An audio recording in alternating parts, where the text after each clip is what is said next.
Assalamualaikum warahmatullahi wabarakatuh. Semangat pagi. Pada video kali ini, saya akan menjelaskan tentang using digital tools to make presentation. Nah, pada materi-materi sebelumnya, kita telah membahas tentang bekerja menggunakan Microsoft PowerPoint. Jadi, saat kita ingin presentasi sesuatu, saat kita ingin memvisualisasikan sesuatu, kita bisa tampilkan dalam format tadi ya, ada Microsoft PowerPoint. Di mana di sini kita diminta menampilkannya mengikuti beberapa kaidah seperti yang sudah ada pada video-video sebelumnya. Misalnya tidak boleh full text di dalamnya. Nah, kalau kemarin kita biasa fokus belajarnya pada yang dia offline. Kali ini kita akan belajar tentang aplikasi yang bisa membantu kita dalam mengolah PowerPoint yang mana versi digital atau dia tersedia dalam bentuk online. Nah, pada materi ini gitu ya. Tujuannya adalah bagaimana kita mendevelop skills digital kita. Karena materinya literasi digital, maka kita juga harus bisa bekerja secara digital. Dan bagaimana nanti dilihat pada menu presentasi secara digital ini, kita bisa sharing konten bersama orang lain. Nah, sebagaimana kita ketahui gitu ya, membuat presentasi ini adalah salah satu kunci dalam pembelajaran jarak jauh. Tapi gitu, bagaimana kita menggunakan the most of digital tools-nya dan resources-nya ini untuk mendeliver sesuatu menjadi satu bentuk yang bagus. Jadi biar makin mudah dipahami, kita harus desain. Desainnya ini harus mudah dipahami oleh pembacanya, salah satunya. Nah, tadi teman-teman sudah menyaksikan video digital literasi ini. Bagaimana orang pada video ini dia membuat sebuah presentasi, namun ternyata presentasinya kurang oke bagi para pembacanya, bagi yang melihatnya.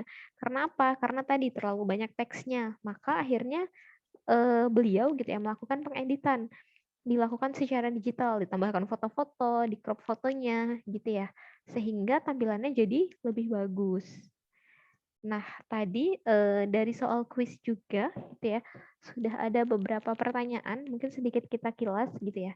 Kita bahas bahwa di video disebutkan gitu, you can edit images you use in your presentation. Jadi kalau kita punya gambar misalnya untuk menunjang, kita bisa edit gambarnya gitu. Jadi ini benar ya, bahwa kita bisa crop untuk semakin fokus mana yang jadi tujuan utama yang ingin kita tampilkan. Atau kita bisa rotate, kita ubah-ubah posisinya, kita resize, atau kita simpan dalam bentuk yang lebih bagus lah intinya. Nah, pada pertanyaan kedua tadi ada bahwa apakah kita harus membayar untuk video konten dalam presentasinya gitu ya? Ini sebenarnya masuknya false. Kita bisa bayar, namun sebenarnya kita juga bisa bikin recordingnya sendiri. Kita bisa bikin dari smartphone, kita bisa filming. Seperti sebelumnya, teman-teman udah pernah coba bikin video kan, dan itu nggak yang harus berbayar. Pertanyaan ketiga, dikatakan bahwa design principle are important when preparing your slide. Apakah benar gitu? Ini penting. Nah, di sini bener ya, penting. Misalnya tadi, kita nggak boleh memakai banyak teks di layarnya. Kita nggak boleh juga slide-nya kebanyakan, padahal materinya ternyata nggak terlalu berat. Atau kita misalnya tambahkan animasi, tapi animasinya tuh nggak sesuai, itu juga tidak boleh.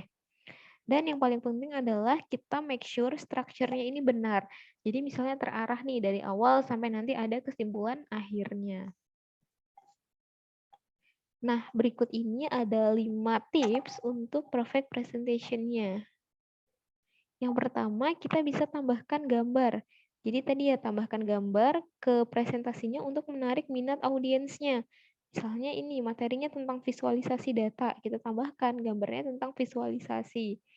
Tapi ingat, di sini kita bekerja dengan literasi digital ya, seperti materi-materi pada pertemuan sebelumnya, bahwa make sure kita punya izin saat kita menggunakan sesuatu.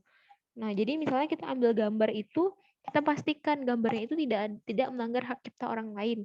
Kalau misalnya kita ambil dari sesuatu, kita sebutkan sumbernya kita dapatnya dari mana. Misalnya dari Google atau dari website tertentu. Kemudian yang kedua, kita bisa edit gambarnya.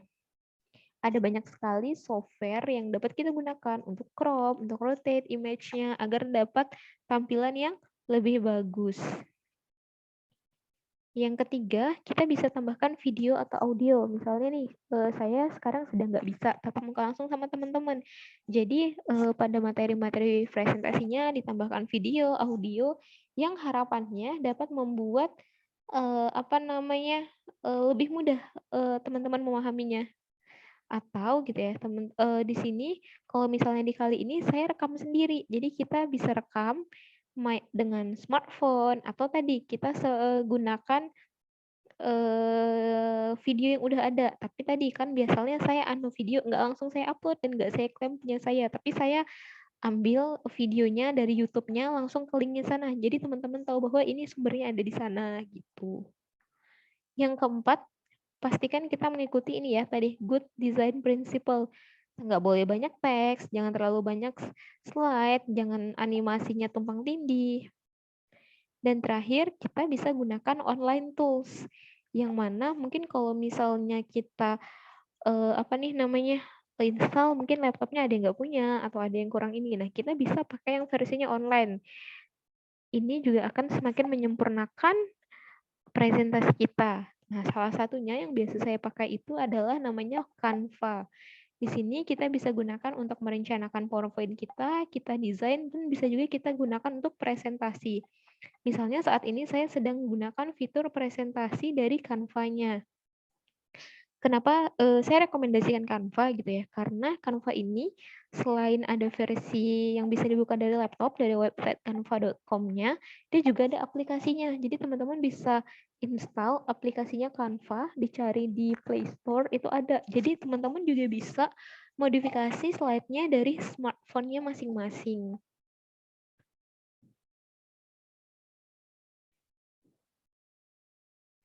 Nah, kelebihan dari Canva lainnya, kita langsung bisa presentasi online, kita bisa tambahkan gambar, video, audio, musik, animasi, grafik, dan lainnya langsung dari sumbernya. Jadi nggak perlu searching-searching lagi, langsung dari website Canva-nya aja. Kita bisa tambahkan video dari YouTube, kemudian bisa integrasi dengan berbagai aplikasi. Nanti saya akan lihatkan. Nah, di Canva ini dia juga ada versi yang gratis dan versi berbayar. Kalau gratis, misalnya nih di yang sekarang saya gunakan gambarnya ini dari Canva, tapi dia gratis. Sehingga saya nggak perlu bayar dan dia tidak perlu munculkan tulisan copyright-nya. Tapi untuk gambar berbayar, kalau kita mau pakai kita harus bayar, atau kita bisa pakai tapi versi yang ada watermark-nya. Jadi biasanya dia akan muncul tulisan Canva-nya. Nanti kita akan lihat.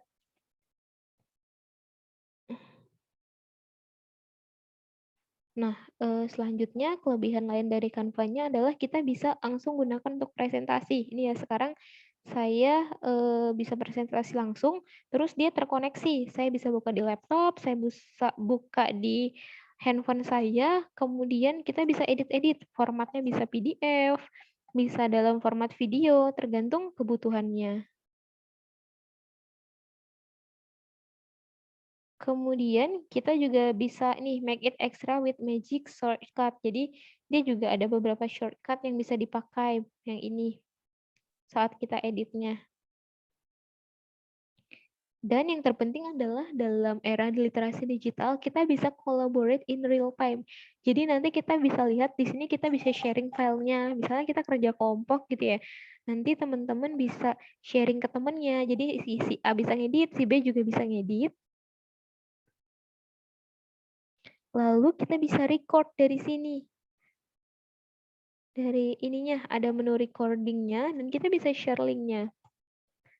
So, kita bisa, jadi di sini Canva membantu kita presentasi like a pro dengan presenter view gitu ya. Jadi ada, ini saya bisa gerak-gerakin kursornya, atau ini juga ada fitur kita berinteraksi dengan audiens dari using live Q&A. Ada sending survey and question your audience can answer in their devices.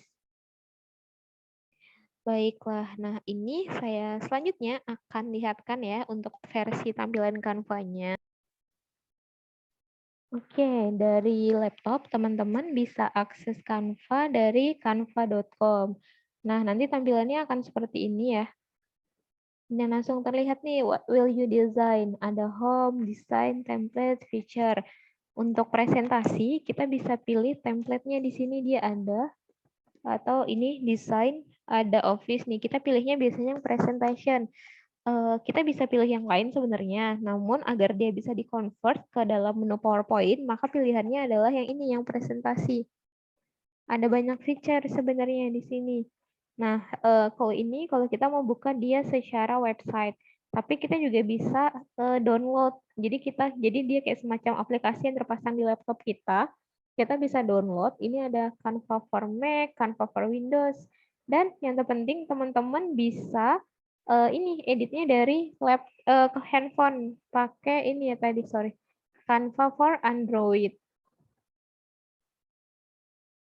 Nah, jangan lupa karena di sini ini kita bikin account dulu, teman-teman bisa sign up, tapi kalau udah punya account nanti bisa login.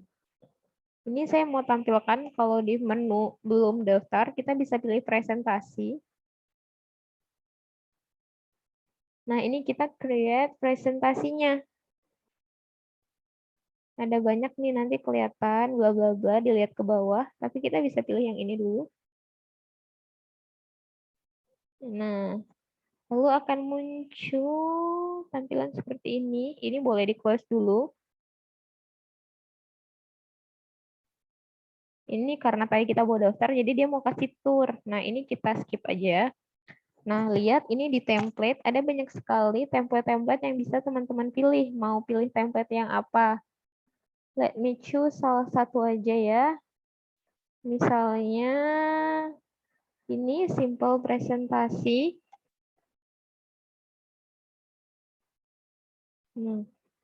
Ini bisa dipilih apply semuanya, atau pilih satu-satu juga bisa. Ini misalnya, nah nanti kita tinggal edit-edit nih, disesuaikan judulnya kita mau pakai apa. Ini tadi kalau saya klik apply, dia langsung terpakai semua. Tapi misalnya saya undo ya, ini ada menu undo-nya yang di atas.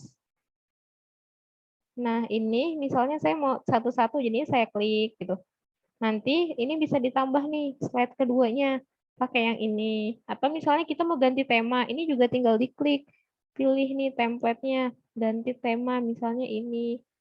Nah, ini mudah banget. Jadi kita tinggal disesuaikan sama kebutuhannya. Lalu misalnya tadi ya disebutkan ada gambar-gambar. Let me check misalnya tadi tentang visual misalnya saya pakainya ini ya yang dicontohnya. Alright. Nah, nih ini misalnya saya mau ganti gambar. Ini sebenarnya dia tersedia nih. Ada lihat ada menu elemen. Di elemen ini ada line, graphics nih. Kita bisa ganti-ganti gambarnya sesuai kebutuhan kita. Misalnya ini. Nah, yang ininya kita klik aja, lalu kita hapus. Lalu kita ganti di sini posisinya.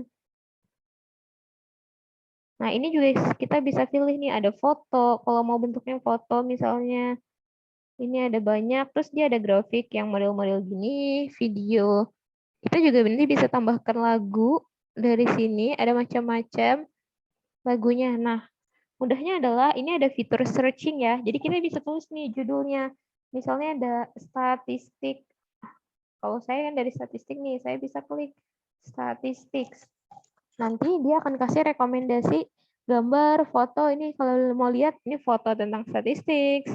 Nah, ini kalau mau dipakai tinggal diklik aja. Nah, akan muncul di sini.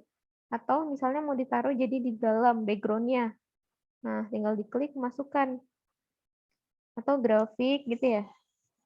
Nah, ini yang bentuknya grafik animasi. Ada video tentang statistik, akan muncul audio. Oh nggak ada berarti. Nah ini tadi yang saya bilang, kalau teman-teman lihat ya, ini videonya ada tulisannya yang free, kita bisa pakai sesuka hati, tapi ada yang begini namanya pro, artinya dia berbayar. Kita bisa pakai, nah ini karena, tapi kalau kita pakai versi nggak berbayarnya, dia akan ada watermark-nya. Lihat ya, ini remove. Kalau mau remove watermark-nya, kita harus bayar. Nanti kita disuruh sign up, terus kita nanti akan diminta bayar sesuatu. Tapi kalau enggak, ini juga tetap bisa kita pakai, cuman dia ada watermark-nya. Kemudian di sini tadi kita bisa tambahkan teks. Nah, ini teksnya bisa yang mau diketik sendiri. Kemudian ini, nah seterusnya. Lalu ini kalau audio, nih ini bisa di sini juga audio, ini video. Nah, dia juga ada, kalau ditarik ke bawah ini ada background. Mau ganti-ganti background-nya. Nah, terganti atau mau kita tambahkan chart. Nah, ini ada menu chart ya. Kita juga bisa tambahkan upload foto kita sendiri. Nah, ini kita bisa klik menu upload, lalu kita upload, kita punya foto apa. Tapi dia harus sign up dulu, karena kita belum sign up, jadinya nggak bisa. Nah, ini kita bisa ada pilihan style. Nanti ini color, font, macam-macam. Oke, ini karena kita belum login, jadinya dia nggak muncul pilihan terkoneksi sama YouTube-nya ya. Nah, ini yang saya bilang, kita bisa presentasi langsung dari sini. Ini ada klik present di sebelah kanan atas. Ini ya, this one. Nah, kalau kita klik, jadi ini, tampilkan. Nah, ini kita bisa pakai presentasi, ini yang tadi saya pakai. Kemudian kalau mau di close, tinggal kita close aja.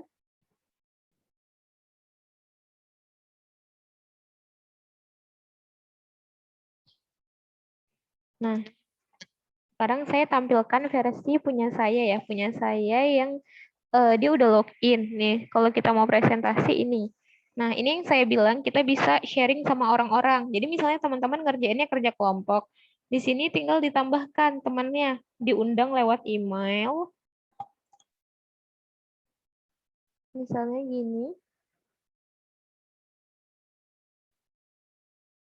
Nanti notifikasinya misalnya yuk kerjain gitu ya. Bebas.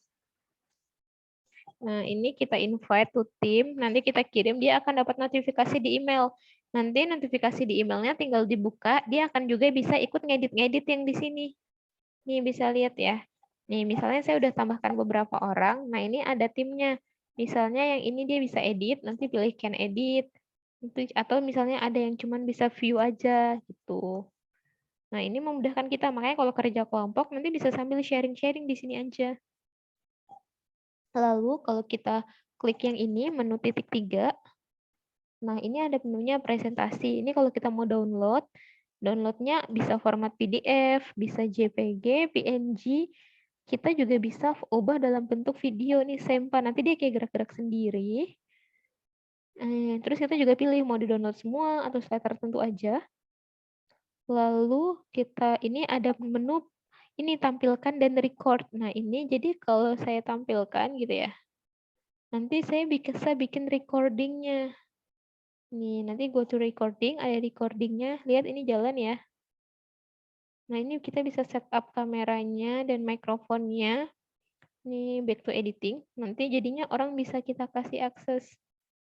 Lalu, ini kalau kita mau save dalam bentuk Microsoft PowerPoint, atau kita mau share ke banyak orang, ini ada share nih ya, website, email, LinkedIn profile, ada bisa banyak lagi.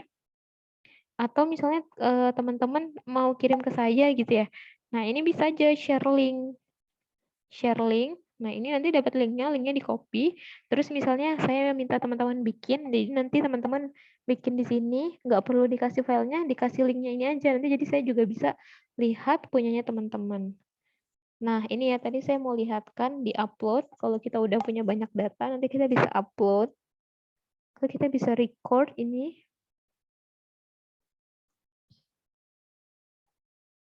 Kelihatan ya menu record-nya. Ada kamera only, ada share screen, ini ada macam-macam. Ini saya exit. Nah, ini file-file yang pernah saya tambahkan. Nanti ada images, videonya, terus audionya, macam-macam. Lalu, apalagi ya? Nah, ini ada more. Kalau kita udah login, teman-teman bisa ini save. Misalnya, dikasih emoji, bikin QR code, simpan ke Google Drive, ke Dropbox, dan macam-macam. bisa bikin survei. So, ini lumayan powerful ya jadinya. Nah, nanti silahkan teman-teman dieksplor sendiri untuk ininya, untuk apa namanya, materinya. Kemudian ada satu assignment yang harus dilakukan. Ini ya, right. Baiklah, sekian dulu. Nanti lebih lanjut tentang tugasnya kita bahas di Google Classroom. Terima kasih semuanya. Wassalamualaikum warahmatullahi wabarakatuh. Salam sehat.